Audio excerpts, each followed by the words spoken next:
Never felt like it. Never miss an update. Subscribe now and never felt like it. Never. News track में फिर से एक बार आप तमाम का स्वागत है और इस्तकबाल है। और मैं उम्मीद और आशा करता हूं कि आप तमाम बखैरियत और आफियत से होंगे।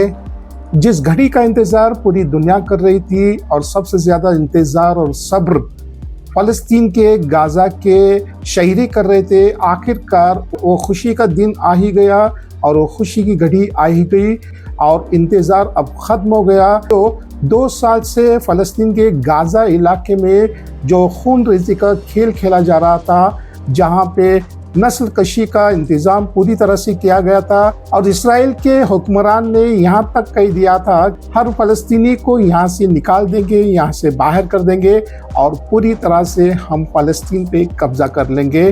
फ़लस्तीन शहरियों की ख़ासकर गाज़ा के शहरियों के सब्र की दाद देना चाहिए, उनकी हिम्मत की दाद देना चाहिए। और इस 2 साल के खून रेज़ी में तकरीबन 55,000 से ज़्यादा फ़लस्तीनियों ने जान बहक हुए, शहीद हुए और उन पे बेइंतहा जुल्म उठाए गए और उन्हें एक शहर से दूसरे शहर मुंतकिल होने पे मजबूर कर दिए। यहाँ तक कि उन्हें पानी, इलेक्ट्रिसिटी में इस्तेमाल होने वाली वो तमाम अशिया को भी बंद कर दिया गया, जिसकी वजह से गजा के तमाम शहरी बेइंतहा परेशान होकर दूसरे शहरों में मुंतकिल होने की कोशिश कर रहे थे। कि सुबह अमेरिका के प्रेसिडेंट डोनाल्ड ट्रंप ने, दूसरे कई हुक्मरानों ने, उसके कुछ रहनुमाओं ने, उसके साथ साथ अमेरिका के कुछ रहनुमा और नेतन्याहू के रहनुमाओं ने मिलकर उस मसौदे पे दस्तखत की और ये तय पाया गया के तहत, इस एग्रीमेंट के तहत इस बात की तमाम तर बातें की गई और उसमें सबसे पहली बात ये थी कि इसराइल के तमाम फौजियों को फौरन गजा छोड़ देना चाहिए। इसके साथ साथ हमास के पास जो इसराइल के यरगमाली यानी होस्टेजेस हैं, उन्हें फौरन रिहा कर दिया जाए और जितने भी इसराइल की लाशों को जो इस जंग में मारे गए वो भी फौरन इसराइल को वापस कर देना चाहिए। और दूसरी तरफ इसराइल को भी ये कहा गया कि जितने भी यरगमाली यानी पैलेस्टीनियन होस्टेजेस हैं भी फौरन रिहा कर दिया जाए। और ये बहुत ही पुरअमन तरीके से 2 साल से चलने वाली खून रेज़ी का खात्मा हो गया, जिसकी वजह से फ़लस्तीन के हर गली कूचे में एक खुशी का मंजर देखने को मिल रहा है।